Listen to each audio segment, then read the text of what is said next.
Ce soir en P1, nous accueillons Jean-Michel Apathy. Jean-Michel Apathy, bonsoir. Bonsoir Thierry. Donc vous êtes ici ce soir dans le cadre du grand casting à la recherche de la nouvelle trompette RTL. Et après Alain Duhamel et Stéphane Bern, c'est à vous de nous faire le fameux jingle RTL. Attention, 3, 2, 1. Je suis incapable. Bon. Si. Bon, alors, attendez, on va regarder comment s'en sont sortis vos collègues. Alors là... J'en suis incapable.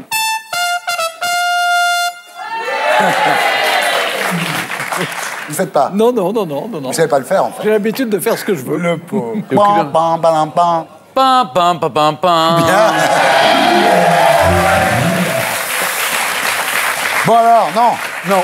Vous essayez pas? Non, j'aime bien Dudu. J'aime bien, c'est la réponse de Ah oui, Duhamel. d'accord, vous restez comme du Hammer, Ouais, marqué, ouais, voilà. j'aime En P2, nous accueillerons Henri Guénaud. Henri Guénaud, conseiller spécial et plume de Nicolas Sarkozy, qui nous dira comment il compte se reconvertir dans l'écriture de chansons pour Carla Bruni. Ah, c'est vrai. Très bien. Toujours en P2, nous accueillerons Razi Hamadi. Razi nous parlera de la victoire de François Hollande et des 2 call girls que DSK a fait livrer pour fêter ça, bien sûr. Enfin, en P3, après le zapping et Guillon, nous accueillerons notre invité du samedi 20h, ce soir Fahim Mohamed, jeune champion de France d'échecs qui a fui son Bangladesh natal et se retrouve sans papier. Voilà, l'émission s'appelle Salut les Terriens et le groupe Les Gréments de Fortune.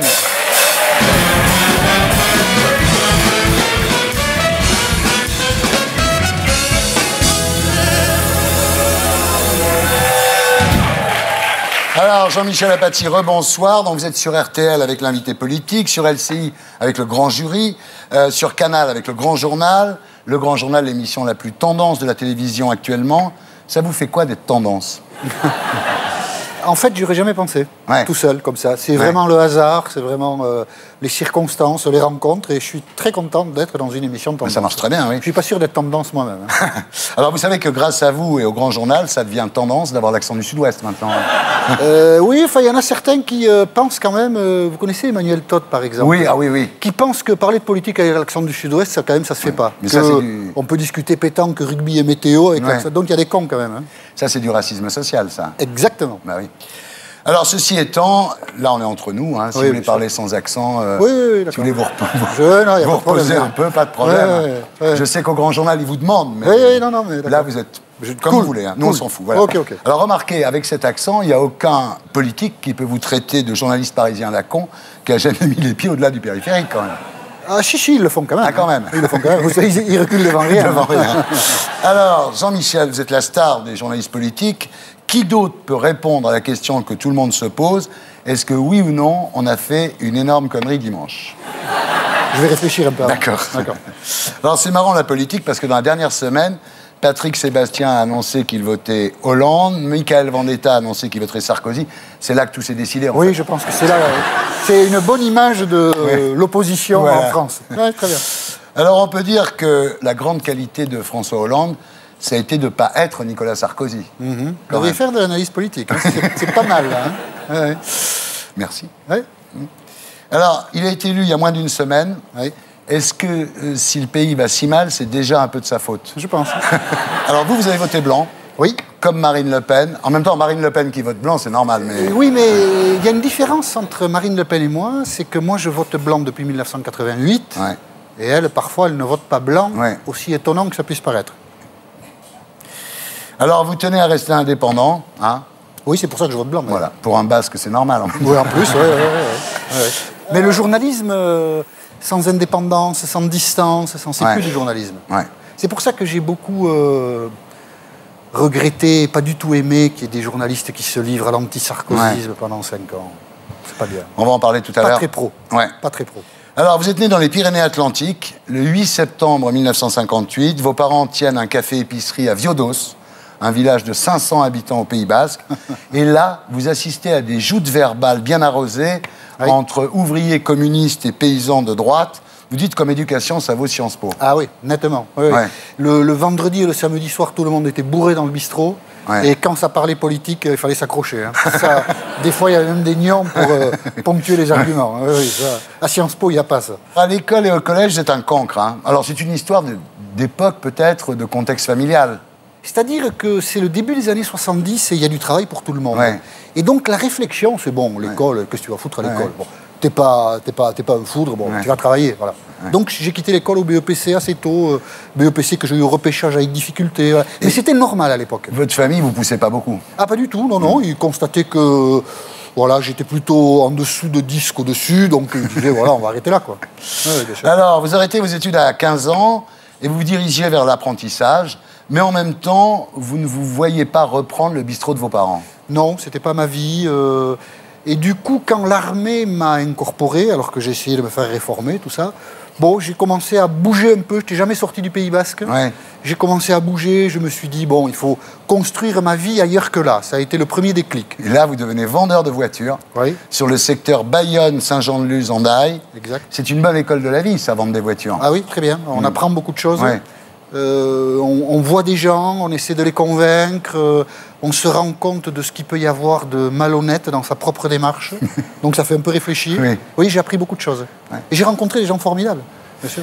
Ensuite, vous êtes serveur au Café de la Poste à Lourdes. Oui, Et là, le 10 mai 1981, miracle, vous irez à Lourdes. mais c'était normal. C'est normal. Le miracle, c'est en voyant le visage de Mitterrand qui s'affiche à 20h sur les télés, vous vous dites, ma vie pourrait changer. Ça m'a secoué parce que je n'ai pas voté pour ces élections présidentielles. J'étais loin de la politique. Ouais. J'aimais la politique, mais j'en étais loin en même temps. C'est compliqué à restituer, mais quand j'ai vu... Je ne m'attendais pas du tout à la victoire de Mitterrand. En fait, je ne sais pas dans quel monde je vivais exactement. Et quand j'ai vu ce visage s'afficher, ça m'a créé un vrai choc. Voilà, c'est comme ça. Et je me suis dit... si des choses changent, ma vie peut changer. Voilà. C'est à partir de là que je me suis dit qu'il fallait que je fasse quelque chose de différent de ma vie. Vous dites, j'avais le sentiment de passer à côté de ma vie. Oui, bien sûr, j'étais assez malheureux, Ouais. assez arsouillé du coup. Je buvais pas mal. Ah oui. Ouais. Et je me suis dit, tout ça, c'est pas bien, quoi. Je vais finir alcoolique à 40 ans, je vais mourir d'une cirrhose ici. Donc j'ai voulu un peu changer tout ça, ouais. Alors, comme serveur, en fait, vous travaillez de 7h du matin à minuit, ce qui fait que vous ne dépensez pas d'argent. Non, j'en ai gagné pas mal, du coup. Bah oui, vous aviez un petit pécule. Oui, c'est ça. Et quand j'ai remis des habits civils, si je puis dire, parce qu'on travaillait pratiquement tous les jours, tout flotté, je me suis rendu Ouais, compte vous avez maigri, là, oui. Donc les gens qui cherchent comment faire du régime, moi Oui, c'est meilleur. j'ai quelques pistes. Alors, avec ce petit pécule, vous décidez de reprendre vos études, vous passez un examen réservé aux non-titulaires du bac et vous commencez votre droit à l'université de Pau à 24 ans. C'est pas si jeune.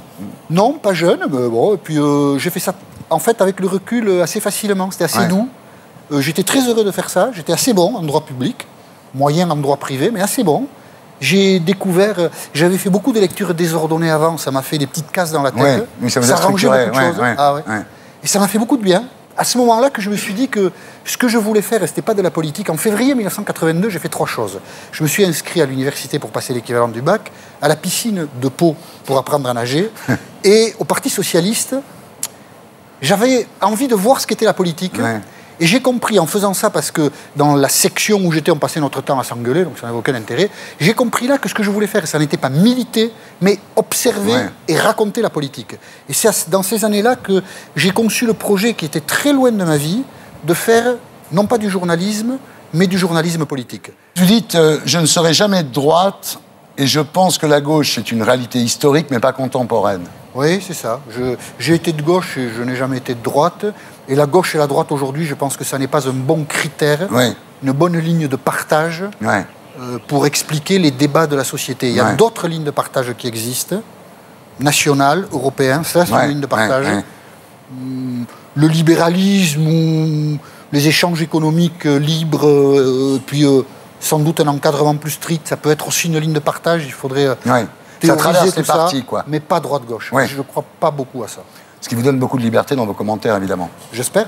Peut-être que je dis beaucoup de conneries aussi, du coup. Alors, maîtrise en poche, vous choisissez de vous former à l'IUT de journalisme de Bordeaux, jusqu'au diplôme. Et là, vous montez à la capitale. Alors, comment ça s'est passé? Parce qu'au début, vous connaissez personne. Non, je suis arrivé en octobre 87, gare d'Austerlitz. Je ne connaissais personne. Donc voilà. Et on commence, on va voir des gens qui... des gens qui m'ont... Colombani, par exemple, dirigeait le service politique du Monde à l'époque. Alors il m'a dit, oui, passez me voir, tout ça. Ça ne servait à rien, mais il m'a reçu, je lui ai dit que vous avez rien proposé. Il s'en fout, non, voilà, bon, je suis reparti. Mais bon, j'ai fait ça, et puis petit à petit, comme ça, on fait son trou. Là, vous commencez à 30 millions d'amis. Profession papetier. Oui, et l'officiel de l'automobile. Et voilà, et ça m'a permis de gagner un peu d'argent. voire pas mal, j'ai gagné pas mal d'argent, et de faire des piges très ponctuelles dans la politique pour rencontrer des gens et pour mettre un peu le doigt dans la porte, si on peut dire. Ensuite, il y aura Politis, Le Parisien. Oui, des piges à Libération au Journal du Dimanche aussi, Le Voilà, Parisien. Le Monde, France Inter, RTL et Canal, voilà. C'est qui la Miss Météo la plus bonasse? L'actuelle? Ouais, ah oui. Il ne veut pas se fâcher. Alors, vous avez reçu en 2011 le prix Philippe Caloni du meilleur intervieweur. Vous vous rendez compte? Si vous deviez vous poser une question, là, vous vous demanderiez quoi? Qu'est-ce que je fais, là? Ah, voilà, c'était l'AP1 de SLT. On se retrouve après la pub avec Henri Guénaud, Razi Amélie et Sophia Aram pour discuter avec nous de l'actualité de la semaine. À tout de suite.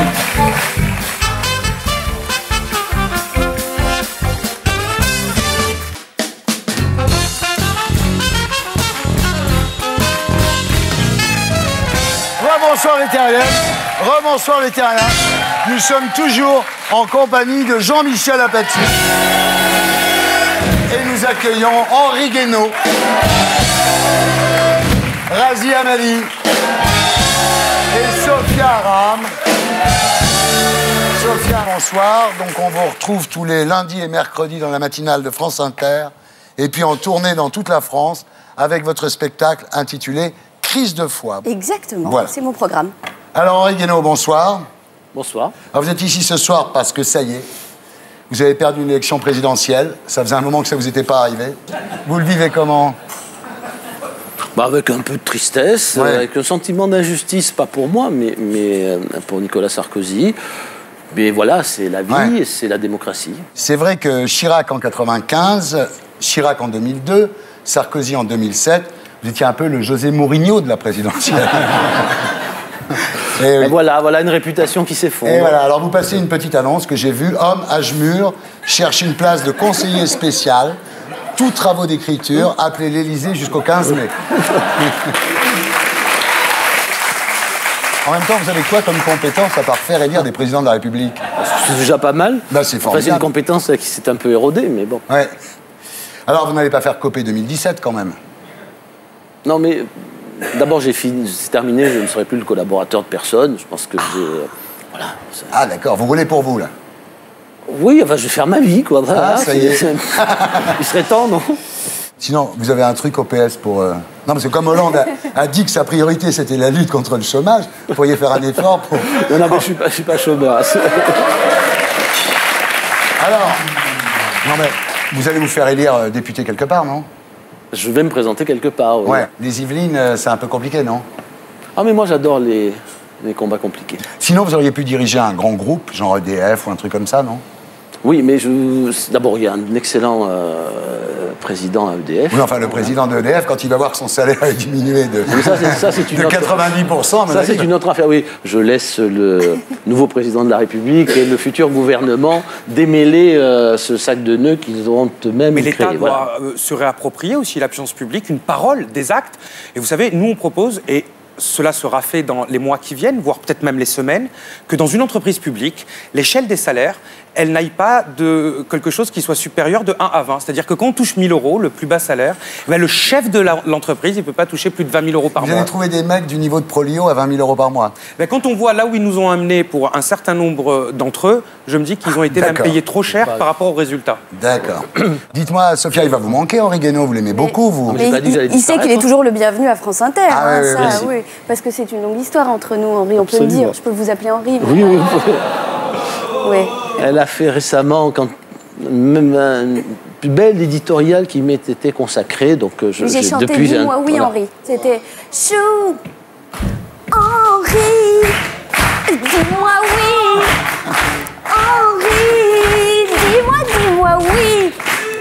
Chérie, oh là là là là. Sois gentil. Je peux pas demander plus. Faut y retourner, là, oui. Faut y aller le plus souvent possible. Alors, vous avez des nouvelles de Nicolas Sarkozy? Oui. Ça marche, sa boutique que j'ai vu, regardez. C'est pas mal. Il paraît qu'il va se spécialiser dans la talonnette. Oui, je sais. C'est pas très élégant. Oui, je sais, ça fait partie, effectivement, de l'anti-sarkozysme primaire. Primaire, oui. Qui va beaucoup nous manquer, d'ailleurs. Voilà, qui va beaucoup manquer à tout le monde. Oui, je sais pas ce qu'on va faire. Je sais pas ce que vous allez faire. Bah non, mais On est très emmerdés. Voilà. Razi Hammadi, rebonsoir. Bonsoir. Alors, vous êtes ici ce soir pour vous la péter un peu quand même, pour vous la raconter grave devant Guénaud. Non, en aucun cas. À mort. La situation n'est pas simple. Non, mais il y a un moment de bonheur. Enfin, Hollande Bien était sûr. très ému. C'est la première fois qu'il était autant ému depuis son élection de délégué de classe en 3e, je crois. Sûrement. Sûrement. Hein. Sûrement. Alors, c'est vrai que le soir de son élection, en allant à la Bastille, il voulait passer au Fouquet's pour déconner, non? Il y avait un pot de départ au Fouquet's. Ah, c'est ça. Enfin, l'avantage, c'est que cette fois-ci, le pays est déjà ruiné. D'habitude, c'est les socialistes qui ruinent le pays. Là, vous arrivez, c'est fait. Mais en plus, c'est faux. Ça, c'est faux. C'est pas faux. Non, c'est faux. Non, c'est faux. Ah, tout à fait. À toi. Je fais confiance à l'honnêteté intellectuelle et journalistique de Jean-Michel Apathy pour dire que la dette a diminué entre 1997 et 2002, que les comptes de la sécurité sociale sont redevenus excédentaires en 2001 et qu'en conséquence, lorsque la gauche a été au pouvoir, en tout cas, eh bien, les comptes de la nation se portaient mieux. Ah non, ce qui n'est pas faux, c'est que le pays est ruiné aujourd'hui. Le pays est ruiné. Oui, ça, oui. Franchement, on en convient tous. Vous auriez mieux fait de laisser gagner la droite. Hein. Je ne crois pas. Alors, vous pensiez qu'Hollande ne serait pas élu? En aucun cas. Je l'avais dit il y a quelques mois, ici, à votre invitation, c'est qu'il avait compris que la question fiscale devait être au centre du débat. Et c'est ce qu'il a fait. Vas-y, augmenter les impôts pour un socialiste, c'est pas très imaginatif quand même. Hein. C'est pas... Oui, mais il y a une époque, notamment peut-être aussi pendant notre dernière campagne, où parler d'impôts, c'était peut-être un gros mot. Ouais. Et lui, il a assumé de dire non, voilà, oui, je suis candidat. Là, c'est pas un virage à gauche, c'est un voyage dans le temps, là, quand même, non? Non, en aucun cas. Voyage au bout de l'enfer. Pourquoi vous dites ça? Vous avez tous les pays qui ont connu des situations graves, lorsqu'ils ont retrouvé la justice fiscale, ils ont aussi retrouvé le chemin de la croissance et de la confiance. Les États-Unis, sous Roosevelt, c'est pas parce que c'est dans le passé que ça ne fonctionne pas. D'accord. Dites-moi, vous êtes entré au PS à l'âge de 19 ans. C'est ça. À l'époque, c'était plus facile de rentrer au PS ou en boîte de nuit pour vous? Sincèrement, j'ai eu plus de facilité à l'époque à rentrer dans une boîte de nuit qu'au PS. Ah oui? Oui, j'ai mis plusieurs mois à adhérer, puisqu'à l'époque, on se disait l'entrisme de certaines factions du Front National. Vous rentriez plus facilement en boîte de nuit. Oui, à l'époque, oui. Alors aujourd'hui, vous êtes secrétaire national chargé des services publics. Ça doit être facile comme job, parce qu'il y en a de moins en moins, les services publics en même temps.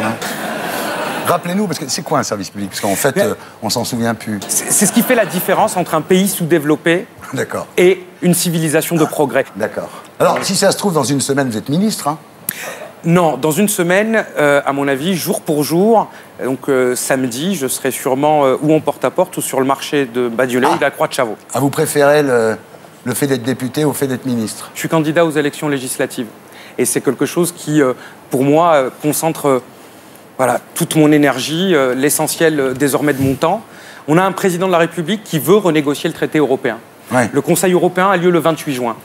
Vous savez, Angela Merkel, avant de signer un document, elle dit « Ah, il faut que je consulte... » le Parlement. Voilà. Eh bien, nous, il faut qu'on ait une majorité forte avec François Hollande pour que lui dise « J'ai gagné la présidentielle, j'ai une majorité forte, je ne peux pas accepter ce traité. » Vous présentez à Montreuil-Bagnolet, hein, c'est ça? C'est ça, c'est la 7e circonscription de Sainte-Saint-Denis. J'espère que ça se passera mieux qu'à Orly. C'était difficile. Et dans le Var? Et dans le Calvados? Jusqu'à présent, non, pas non, ça on me l'a proposé. Ah oui, et j'y pas allé. Non, non. En tous les cas, bravo pour votre engagement, parce qu'un jeune qui s'engage dans autre chose que le trafic de drogue à notre époque, c'est admirable.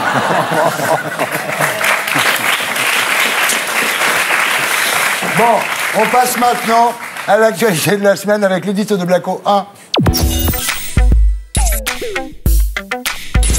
François Hollande n'a pas l'air pressé. Dimanche dernier, il n'était pas pressé de quitter Tulle pour revenir à Paris. Cette semaine, il n'était pas pressé non plus de s'installer à l'Élysée. Faut dire qu'avec tous les ennuis qui l'attendent dans son nouveau job, ça peut se comprendre. Dès le lendemain de son élection, la crise européenne est repartie de plus belle. D'un côté, Angela Merkel annonce qu'elle refuse de renégocier le pacte européen d'austérité. De l'autre, les électeurs grecs annoncent qu'ils refusent la politique d'austérité imposée par l'Allemagne. Jusqu'à présent, la France s'était alignée sur l'Allemagne. Mais le modèle allemand peut-il s'appliquer à tous les pays? Après 2 ans et demi d'austérité, les Grecs ont comme un léger doute. Leur PIB a baissé de 15%, leurs salaires ont baissé de 30%. La seule chose qui augmente, c'est le chômage, plus 20%. Résultat, la Grèce est devenue ingouvernable. Les partisans de l'austérité ont perdu la majorité, l'extrême gauche fait un tabac et les néo-nazis siègent au Parlement. Alors d'un côté, c'est vrai que ça fait peur. Mais de l'autre, ce qui nous rassure, c'est que François Hollande est là pour nous sauver. Évidemment, pour faire payer l'Allemagne, la France devra s'allier à d'autres pays de la zone euro. Mais ça tombe bien. Passer des alliances, c'est la spécialité de Hollande. C'est comme ça qu'il a gardé la tête du PS pendant 10 ans. Alors autant dire que faire des grands sourires à Angela Merkel, tout en négociant dans son dos avec les pays du Club Med, c'est un job sur mesure pour lui. Et hop, une fois réglée la crise de l'euro, il ne lui restera plus qu'à rétablir la paix au Proche-Orient et à supprimer la faim dans le monde. Quoi? Tant que François Hollande n'est pas officiellement installé à l'Élysée, on peut encore rêver. Voilà, c'était l'édito de Blacko 1, mise en image de Julien Grave. Voilà. Alors, François Hollande, élu président de la République. Ensuite, au début de la semaine, la passation des pouvoirs. Ensuite, remise de la Légion d'honneur à Nafissatou Diallo. Hein. Et au boulot. Mais l'état de grâce risque de ne pas durer 100 jours. Les emmerdes vont commencer très vite. Alors, en Grèce, il n'y a pas de majorité pour ou contre l'austérité. Quelles conséquences si la Grèce sort de l'euro? Blakowski dit un truc que tout le monde dit, mais c'est quand même faux. C'est pas l'Allemagne qui a voulu l'austérité en Grèce. Ouais. Les Grecs ont triché pendant 10 ans avec leurs comptes publics. Les citoyens grecs ont arnaqué l'État pendant des années. Et un jour, novembre 2009, les dirigeants grecs disent « on n'y arrive plus, aidez-nous ». Et qu'a fait l'Europe? L'Europe a apporté à la Grèce ce qu'on n'a apporté à aucun autre pays. 340 milliards d'euros. Et en contrepartie, parce que ça se passe toujours comme ça, quand on apporte de l'argent aux gens, on leur dit « arrêtez de déconner ». Ouais. Coupez dans vos dépenses, faites quelque chose. C'est ce que les Grecs ont fait.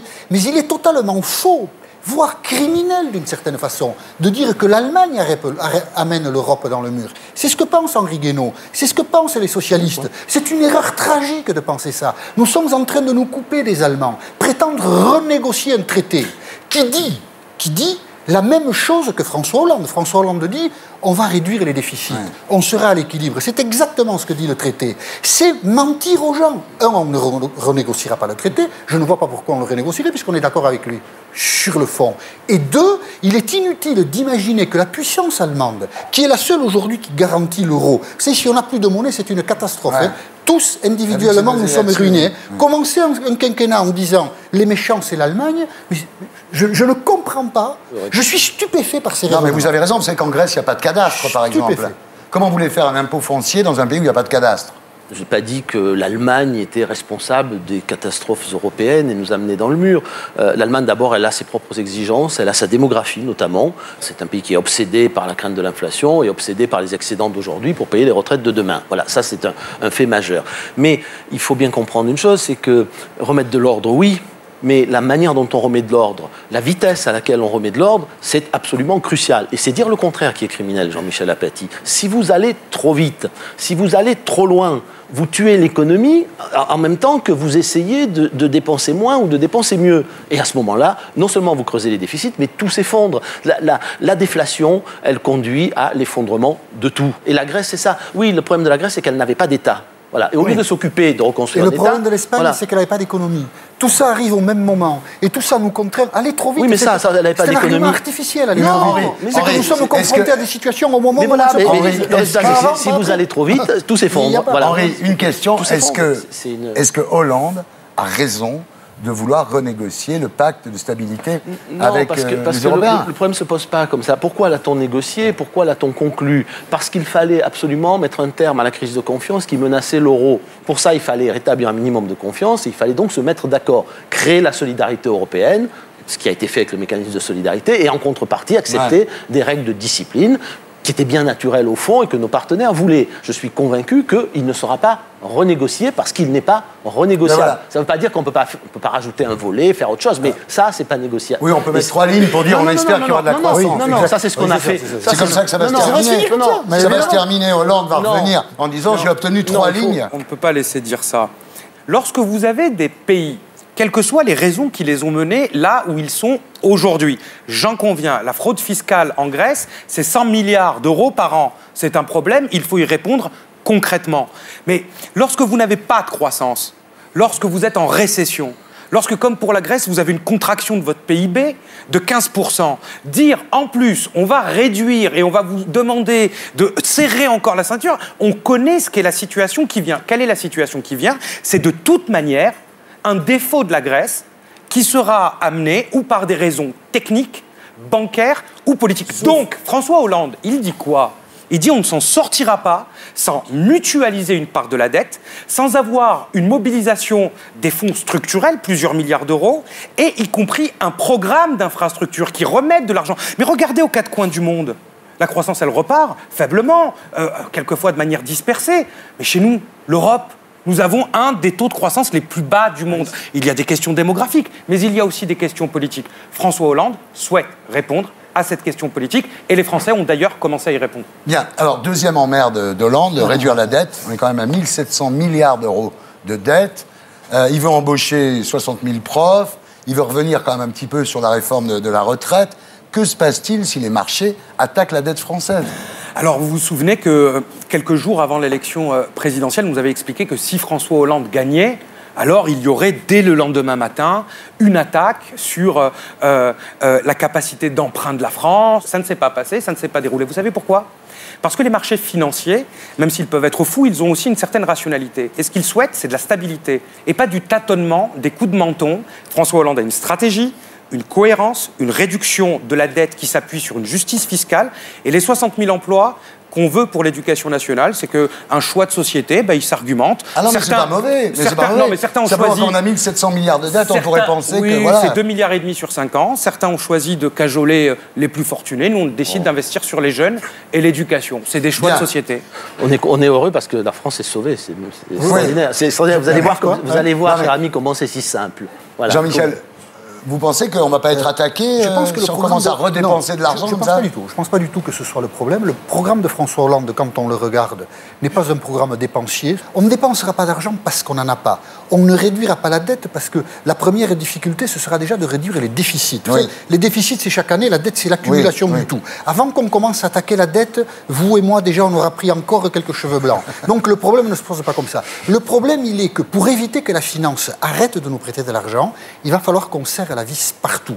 Et on va constater, pour faire court, un décalage assez considérable entre le discours de campagne et la réalité que nous allons vivre dans 1 ou 2 ans. Et de toutes les façons, on l'aurait aussi vécu si Nicolas Sarkozy avait gagné.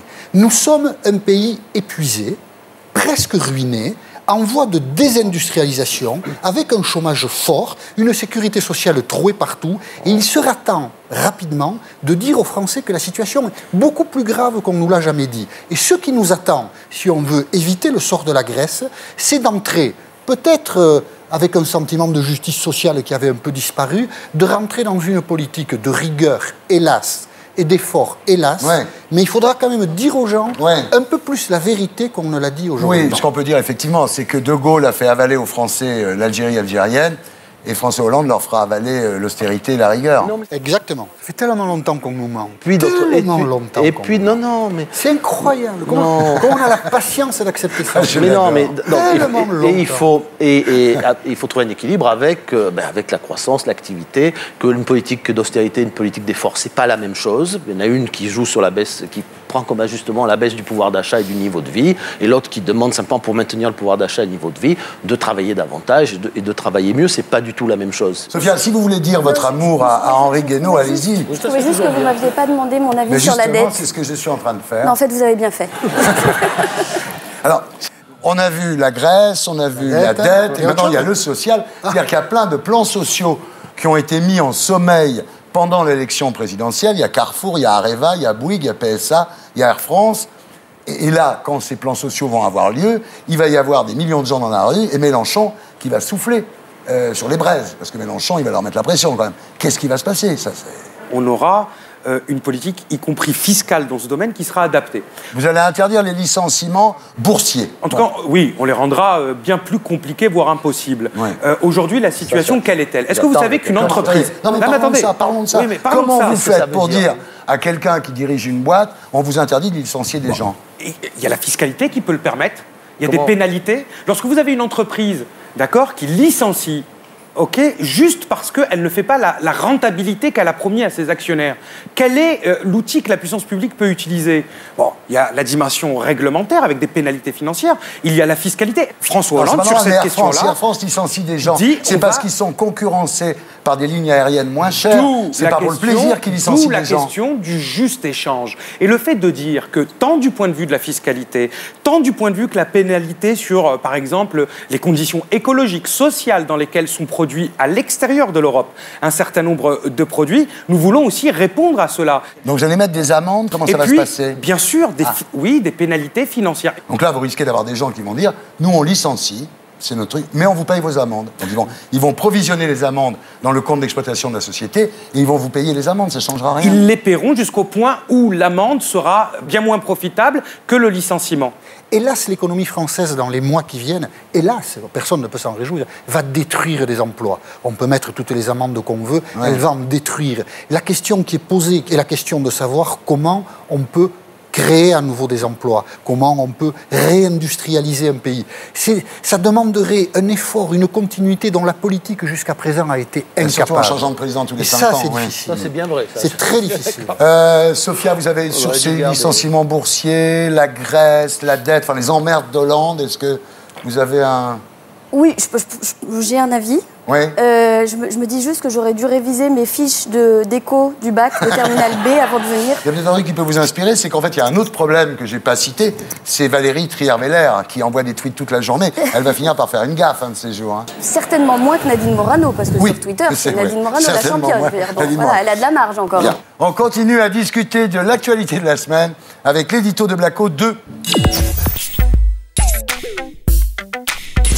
Pendant la campagne, certains journaux ont choisi leur camp. Libération a soutenu Hollande, tandis que Le Figaro soutenait Sarkozy. Logiquement, la victoire de la gauche devrait donc être une bonne nouvelle pour Libé et une mauvaise nouvelle pour Le Figaro. En réalité, il n'est pas exclu que ce soit exactement le contraire. En effet, pour un journal, c'est toujours plus payant d'être dans l'opposition. Prenons l'exemple de l'élection de Mitterrand en 81. À l'époque, Mitterrand était soutenu par Le Matin de Paris qui tirait à 120 000 exemplaires. Une fois Mitterrand élu, Le Matin a continué de le soutenir. Résultat, en 85, le tirage était tombé à 80 000 exemplaires et en 87, dépôt de bilan. Tout le contraire du Quotidien de Paris. Sous Giscard, ce journal de droite ne tirait qu'à 40 000 exemplaires. Mais une fois Mitterrand élu, le tirage a grimpé en flèche, jusqu'à 120 000 exemplaires en 83, lors des grandes manifs de l'école libre. Alors forcément, au Figaro, on se frotte les mains en voyant revenir les socialistes au pouvoir. En revanche, on se demande ce que va devenir Libération. Si Libé continue de soutenir Hollande comme pendant la campagne, ses ventes risquent de baisser. Et chez Marianne, qu'est-ce qu'ils vont devenir sans leur une à scandale sur Sarkozy qui se vendait comme des petits pains? Quant aux humoristes engagés dans l'anti-sarkozysme, on se demande bien ce qu'ils vont pouvoir dénoncer maintenant. Faut dire que l'anti-sarkozysme, c'était bien pratique. L'hyper-président assumait toutes les responsabilités, on pouvait tout lui mettre sur le dos sans chercher plus loin. Résultat, l'anti-sarkozysme est devenu une opinion si communément partagée que 51,7% des Français ont voté contre Sarkozy dimanche dernier. Mais toute cette colère accumulée contre Sarkozy, que va-t-elle devenir maintenant qu'il a perdu? On a bien une petite idée et on n'aimerait pas être à sa place. Et voilà, c'était l'édito de Blacko 2, mise en image de Julien Grave. Voilà. Alors Henri Guénaud, vous dites que jamais avant Nicolas Sarkozy, un président n'a été autant vilipendé et insulté par la presse et les humoristes. Alors la victoire de Hollande, c'est un coup dur pour tous ceux qui ont fait de l'anti-sarkozysme primaire leur fonds de commerce. Ben oui. Oui, ça va être, je pense que ça va être un drame économique. Ben voilà, Sophia, qu'est-ce que vous allez faire alors? Mais non, mais moi je pense que c'est le contraire. Hein. Sur la fin du mandat de Nicolas Sarkozy, d'une part, on avait un peu perdu notre sens de l'humour. Nous, on avait tendance à le perdre. C'était quand même vachement plus dur pour nous de trouver des vannes. Et puis d'autre part, il y avait des Nadine Morano, des Frédéric Lefebvre, des David Douillet qui étaient beaucoup plus forts que nous dans l'écriture de vannes et tout ça. Donc on était quand même déjà menacés de chômage. Oui. Et puis là, ces derniers temps, un type comme Julien Drey nous a vachement rassurés sur le potentiel de la gauche de nous apporter du matos. L'histoire de l'anniversaire dans une ancienne boîte de Partouze avec DSK, c'est vrai que ça s'est bien trouvé. C'était sympa pour nous. C'était vraiment pour nous rassurer, c'est sympa. Ça marche. Tout ça, oui. C'est bien joué. Et puis à droite, il en reste des super bien encore. Hein. On va pouvoir continuer d'écouter Mariani, Lionel Lucas, Maryse Joissin. Elle est super. Elle je la connaissais pas, mais elle est vachement bonne. Qu'est-ce qu'elle a fait? Oh, elle a dit qu'il était indigne, qu'avec ses petits bras courts, il était moche, il n'était pas fait pour être président. Ah ouais, tout ça pendant 9 minutes. Il faut l'écouter. Hein. C'est un bonheur absolu pour un humoriste. Vous trouvez que Sarkozy a été victime Pour une part, il a abolit trop de barrières, copinait avec trop de journalistes, semblait prendre en main trop de choses, donc il s'est mis en situation de fragilité par rapport aux journalistes. Hein.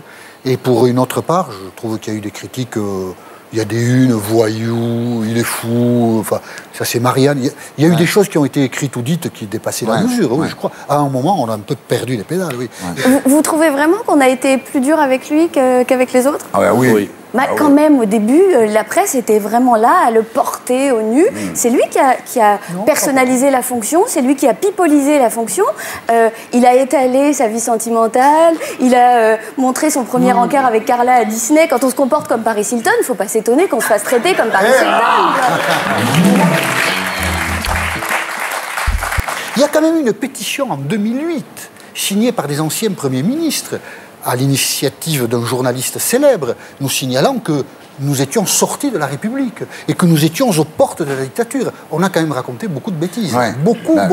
Ce que je regrette, c'est pas que la presse critique, c'est pas qu'elle soit contre Sarkozy, contre sa politique. Ce que je regrette quand même, ce sont les attaques personnelles qui n'ont cessé d'être portées contre lui. La ligne jaune a été franchie à fermons ce débat. Oui, on est tous d'accord pour regretter que Sarkozy ait été traité comme ça, finalement. Oui, ma critique portait pas sur les humoristes. Moi, je trouve très bien qu'il y ait des humoristes. Heureusement, dans une démocratie, on ne peut pas avoir d'humoristes, alors les démocraties ressemblent aux dictatures. Voilà, non, je parlais plutôt de la presse, c'est pas la même chose. Ce qui est dit par l'humoriste et ce qui est dit par le journaliste, c'est pas de même nature. Voilà, ça n'a pas la même portée. Moi, je pense que dans les premières semaines de son mandat, il a envoyé une sorte de message qui était « nos limites ». Il n'y a pas de limite. Voilà, que ce soit il jouissait de son pouvoir. Donc c'est pas non plus le pauvre agneau dans son coin qui a été attaqué par la presse. C'est-à-dire que lui aussi a envoyé un signal. Ça, c'est un constat juste. Lui, il a eu des erreurs de comportement tout à fait regrettables. Et que c'est en proportion. Ça ne légitime pas certaines attaques. Tout à fait. C'est quelqu'un qui montre tout. Qui montre ses sentiments, qui montre ses peines, ses joies, c'est son tempérament, sa personnalité. Et quand on est président de la République, on ne peut pas se permettre cela. Voilà, j'avais dit souvent, humain, trop humain. Et on attend, les Français, qu'on le veuille ou non, attendent du président de la République qui se comporte comme un souverain, qui prend en charge les problèmes des gens, qui prend en charge leurs peines et leurs souffrances, et non pas qui leur fait partager les siennes. Voilà, en fait, c'était quelqu'un de normal. Voilà. Non, c'est quelqu'un d'humain. Non, normal. Non, mais vous verrez, on ne peut pas être un président normal, voilà, puisque l'histoire leur appartient maintenant. Non, elle appartient à tous les Français. Il s'essayait à l'humour. Oui, mais c'est bien d'avoir ça à l'esprit. Si vous cherchez un job d'auteur, moi je prendrais bien un auteur de droite pour m'aider à l'avenir. C'est absolument de la fin, ça, voilà. Jean-Michel, merci d'avoir été avec nous. Merci beaucoup, c'est un vrai plaisir. Razi, merci d'avoir été avec nous. Voilà, c'était la P2 de SLT. On se retrouve après la pub avec le Zapping Guillon et notre invité du samedi 20h. Ce soir, Fahim Mohamed, jeune champion de France d'échecs qui a fui son Bangladesh natal et qui se retrouve sans papier. A tout de suite.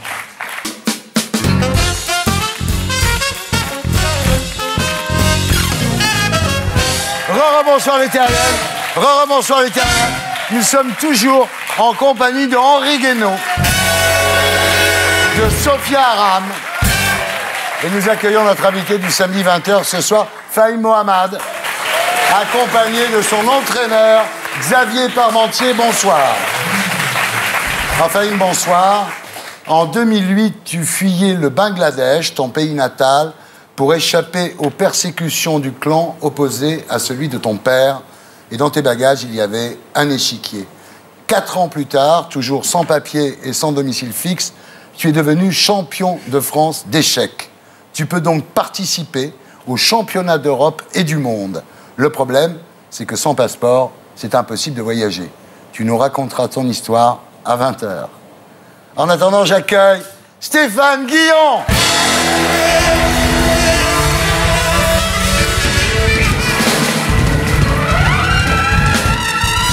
Bonsoir Stéphane. Bonjour Thierry. À vous Stéphane pour Guillon 2012.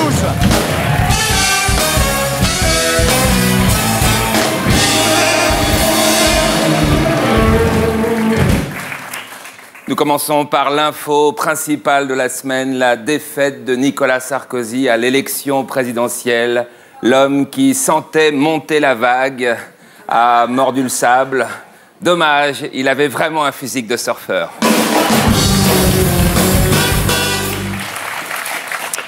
Le président n'est pas le seul à avoir perdu son travail. Dès le lendemain de sa défaite, un grand nombre d'humoristes a pointé à Pôle emploi.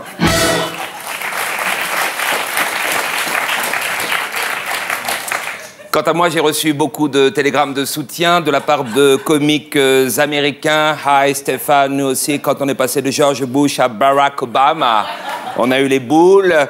Des télégrammes d'humoristes italiens. Ciao Stefano, on regrette Berlusconi. Avec Mario Ponti, on s'ennuie. Mai puttana, plus aucune prostituée. Mai bunga bunga, plus aucune partouze.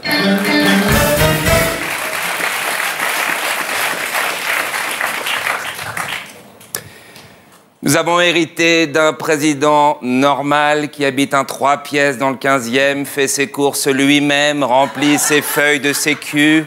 Un président qui a financé sa campagne de manière légale, aucun dessous de table, aucune valise de billets, pas de milliardaire gâteuse, rien, au contraire, une comptabilité à jour, des chèques de militants, chaque centime est déclaré. Qu'est-ce qu'on va se faire chier ?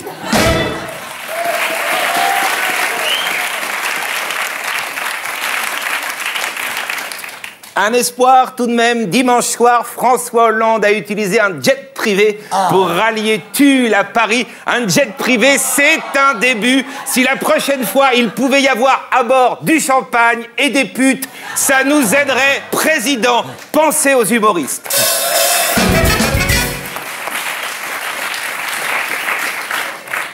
Une défaite qui nous oblige à tout reprendre à zéro, à nous remettre en question. Cessez d'imiter Nicolas Sarkozy pour apprendre à imiter François Hollande.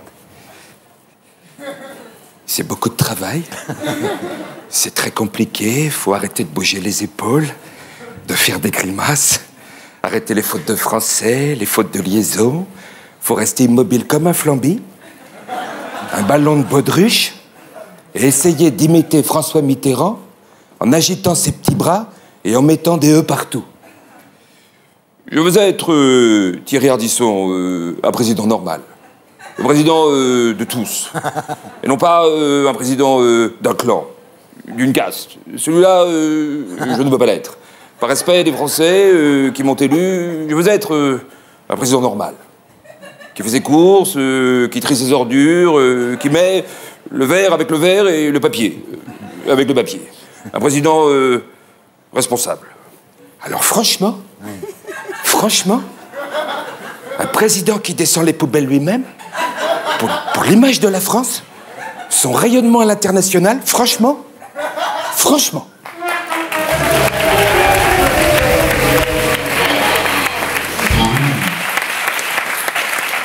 Hollande président, on va s'emmerder. Avec DSK, au moins, on aurait rigolé. Un président proxénète. Vous imaginez, à l'Élysée, la garden party, ça aurait été tous les soirs.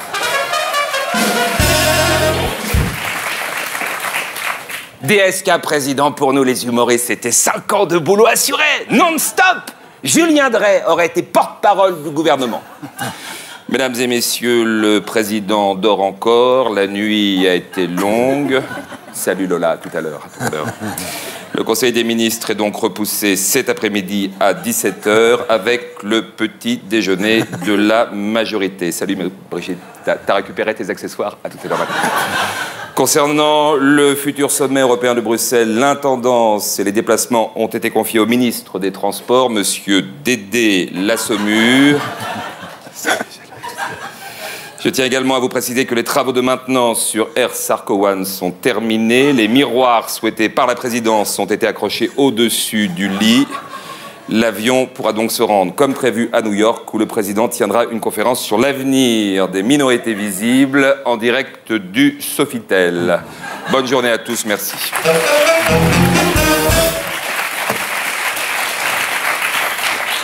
Hollande président, on va s'emmerder. Vous l'imaginez voyageant à bord de Sarco One? Je refuse de dormir dans un lit de 2,20 m, sur 2,20 m, avec un four à pizza et un écran plasma. Je n'ai pas vocation à me prélasser quand la France souffre. Au contraire, je veux voyager en classe éco. Manger le même plateau repas que les autres, même si c'est immangeable. Et lorsque j'appelle l'hôtesse, je veux qu'elle ne me réponde pas. qu'elle s'occupe des autres. Je veux être un voyageur ordinaire. Je veux même voyager en soute, comme un simple bagage. Je veux être le premier président qui voyage en soute.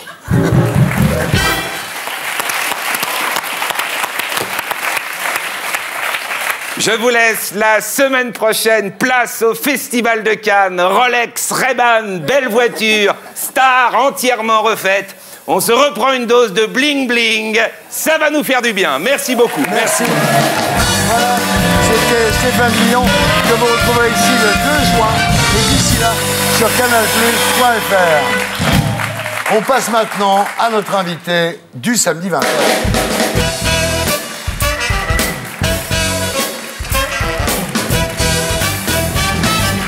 Fahim, rebonsoir. C'est très applaudi déjà, avant que ça commence, tu vois. Alors, tu es né le 26 juillet 2000 à Dhaka, au Bangladesh. Tu es le deuxième d'une famille de 3 enfants. Oui, j'ai une grande sœur et un petit frère et je suis le deuxième. Alors, ton père était d'abord pompier, et puis ensuite, il a ouvert un atelier de réparation de mobylettes avec ton oncle. Alors, ta mère, femme au foyer, elle s'occupait des enfants. Voilà, elle s'occupait de nous 3. Alors, ton père a une passion, ce sont les échecs. Et dès l'âge de 6 ans, tu commences à jouer aux échecs. Et 6 mois plus tard, tu participes déjà à ton premier tournoi. Je termine 13e. C'est pas mal quand même. Ouais. À 6 ans. Alors, à l'âge de 7 ans, tu gagnes en Inde un tournoi réservé aux moins de 20 ans. Et le lendemain, tu es à la une du journal local. Tu commences à devenir quand même une petite star. J'étais content. Ouais. Malheureusement, en 2008, c'est la Ligue Awami qui remporte les élections au Bangladesh et ton père appartient au clan rival, le BNP. Oui, c'était le clan qui était au pouvoir juste avant. Voilà. Alors, c'est un peu comme nous avec Sarkozy et Hollande. Sauf que là-bas, c'est beaucoup plus violent. Ouais. Les Awami ne voient pas ta réussite d'un très bon œil et ils sont jaloux. Et ils menacent ton père de s'en prendre à toi, de t'enlever. Et alors là-bas, quand les enfants de ton âge sont enlevés, très souvent, il y a des réseaux mafieux et ils sont envoyés dans les Émirats arabes où ils servent de jockey pour les courses de chameaux. Donc évidemment, ton père est très inquiet, il prend ces menaces très au sérieux et il décide donc de quitter le Bangladesh avec toi. On était cachés dans des villages et pendant qu'il préparait le voyage, et après on a quitté le pays. Voilà. Alors tu as 8 ans à l'époque, vous prenez tous les deux un premier avion vers l'Inde et ensuite un deuxième avion vers la Hongrie. Alors pourquoi la Hongrie?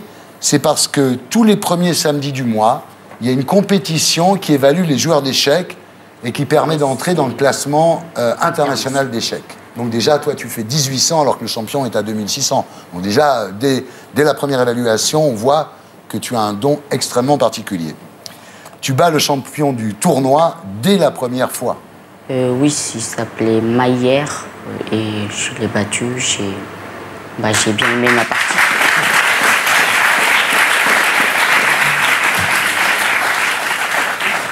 Alors là, vous partez tous les deux à Paris avec ton père, mais vous êtes obligés de rendre aux passeurs les faux papiers qui vous ont permis de voyager et vous vous retrouvez à Paris tous les deux avec ton père sans papier. Oui, et au début, on était hébergés chez un de ses amis et puis après, mon père il a contacté France Terre d'Asile. Alors parallèlement, ton père t'inscrit à un cercle d'échecs qui s'appelle la Tour Blanche, dans le 20e arrondissement, là où vous habitez à ce moment-là. Oui, c'est ça, c'était juste à 20 mètres de la maison où on habitait. Alors là, tout le monde est tellement impressionné par tes capacités hors du commun, Fahim, qu'on te conseille d'aller dans un autre club qui s'appelle Thomas du Bourgneuf, à Créteil, où évoluent des jeunes de très haut niveau. Il y avait un bon entraîneur, Monsieur Parmentier. Et voilà. Et sinon, ils avaient l'équipe Top Jeune qui... ça fait partie des meilleures équipes de France. Ouais. Alors, Terre d'Asile vous trouve une place dans un foyer à côté, à Maison-Alfort, ce qui fait que à la fois tu t'entraînes dans le club de Xavier et à la fois vous habitez pas loin. Voilà. Alors, Xavier, rebonsoir. Bonsoir. Vous êtes ancien entraîneur de l'équipe de France, dispensez des cours dans ce club. Quelle a été votre impression quand vous avez vu arriver Fahim la première fois? Il parlait pas un mot de français. Et puis, il a indiqué la solution d'un problème, comme ça, simplement en bougeant les doigts. Et il avait trouvé beaucoup plus vite que tous les enfants qui étaient là. Donc, j'ai compris rapidement qu'il était très fort. Alors là, l'Éducation sans frontières te scolarise. Et en 4 mois, tu as acquis un niveau qui te permet d'intégrer une scolarité normale. En 4 mois, j'ai appris la langue française. En 4 mois?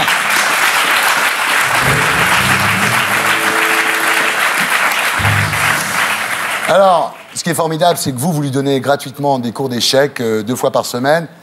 Et puis, quand il faut mettre la main à la poche pour payer le métro, les repas, le vêtement, l'inscription pour les tournois, vous le faites aussi? Oui, il y a tout un réseau de solidarité.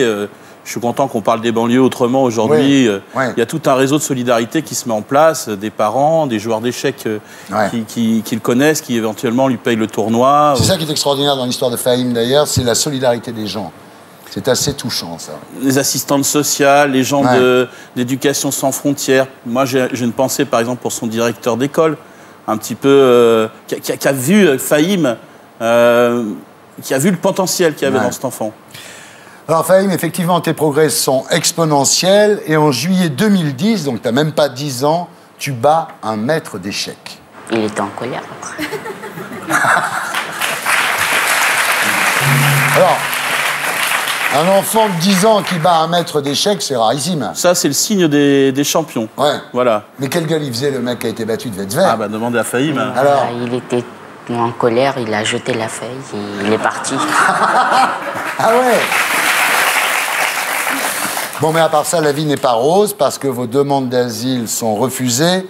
Vous êtes obligé de quitter le centre d'accueil de Terre d'Asile, et ton père et toi vous retrouvez à la rue. Et là, vous êtes pris en charge par le 115. Alors évidemment, vous êtes baladé d'hôtel en hôtel. Oui, c'est presque tous les 15 jours qu'on va, pas un peu partout dans le Val-de-Marne, et c'est dur. Ouais. Et c'est difficile d'aller à l'école tout en changeant d'hôtel sans arrêt. Oui, parce que je ne sais pas où je serai, et c'est toujours dur. Alors là, tu es un petit peu perturbé, et tu n'es que 7e au championnat de France. Oui, j'avais autre chose à penser. Oui, tu avais des soucis par ailleurs, et c'était un peu déconcentré. Et c'est là que ton père plante une toile de tente au bord du lac de Créteil. Oui, parce que dans les hôtels d'urgence, il n'y avait plus de place. Ouais. Alors là, c'est dur, parce que ta première nuit de SDF, parce que là, vous êtes vraiment SDF, il y a un orage, il pleut beaucoup, tu dors par terre dans un sac de couchage, tu dors pas beaucoup cette nuit-là. Non, j'arrivais pas à dormir, parce qu'il y avait la pluie qui tombait, ça faisait du bruit, et le sol, c'était dur, c'était pas bien. Voilà, mais là aussi, une chaîne de solidarité se met en place pour vous loger, vous nourrir, vous vêtir et payer les inscriptions au tournoi. Les parents du club qui se sont relayés donc pour le recevoir. Alors, 6 mois après avoir retrouvé une certaine forme de stabilité, tu deviens champion de France.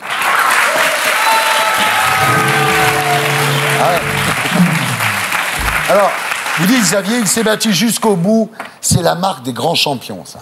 Oui, c'est-à-dire que il avait plus à prouver que les autres, sûrement, beaucoup plus de niaque. Fahim, ça a été difficile pour lui. Il avait une mauvaise partie, il cogitait pas mal. Et puis après, il est rentré dans la partie, il s'est accroché. Et puis il a tiré la partie nulle qui lui permettait d'être champion. Grâce à ce titre, donc, tu es qualifié pour les championnats d'Europe à Prague au mois d'août prochain et les championnats du monde en Slovénie en novembre. Mais sans papier, évidemment, c'est impossible de prendre un avion. Alors François Fillon a décidé de faire quelque chose, c'est-à-dire qu'il a dit on n'attendra pas le résultat des présidentielles, on va commencer un processus de régularisation. C'est-à-dire donner une carte de séjour à son père, faire en sorte qu'il soit dans une situation plus stable et qu'il puisse représenter la France. Bah oui. Voilà.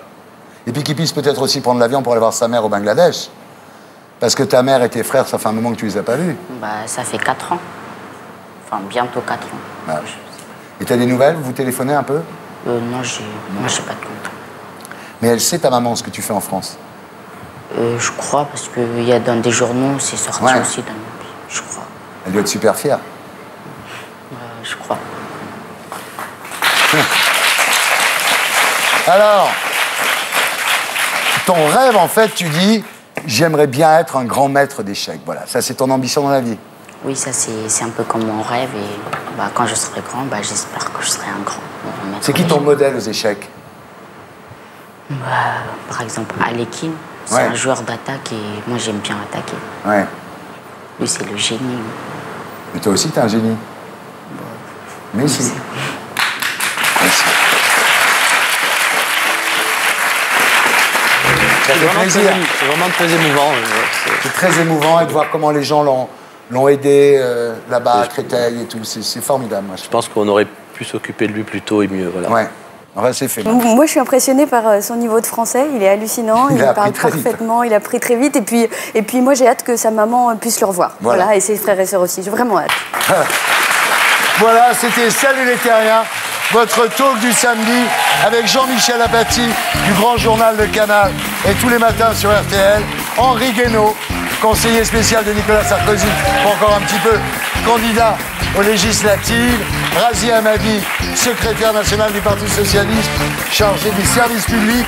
Sophia Aram, le matin sur France Inter, et en tournée dans toute la France avec Chris Defoy, Fahim Mohamed, merci. Son entraîneur, Xavier Parmentier, merci beaucoup. Merci à tous ceux qui m'ont aidé à faire cette émission. Je vous laisse avec Roland Poincon. Et pour les abonnés, à 20h50, Blitz avec Jason Statham. Voilà, rendez-vous ici le 2 juin à la même heure.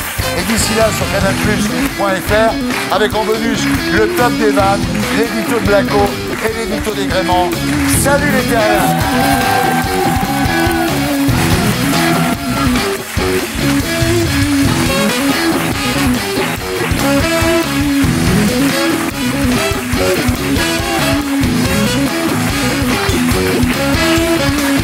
Et pour être sûr de ne rien rater de Inarditube, abonnez-vous et mettez un pouce bleu.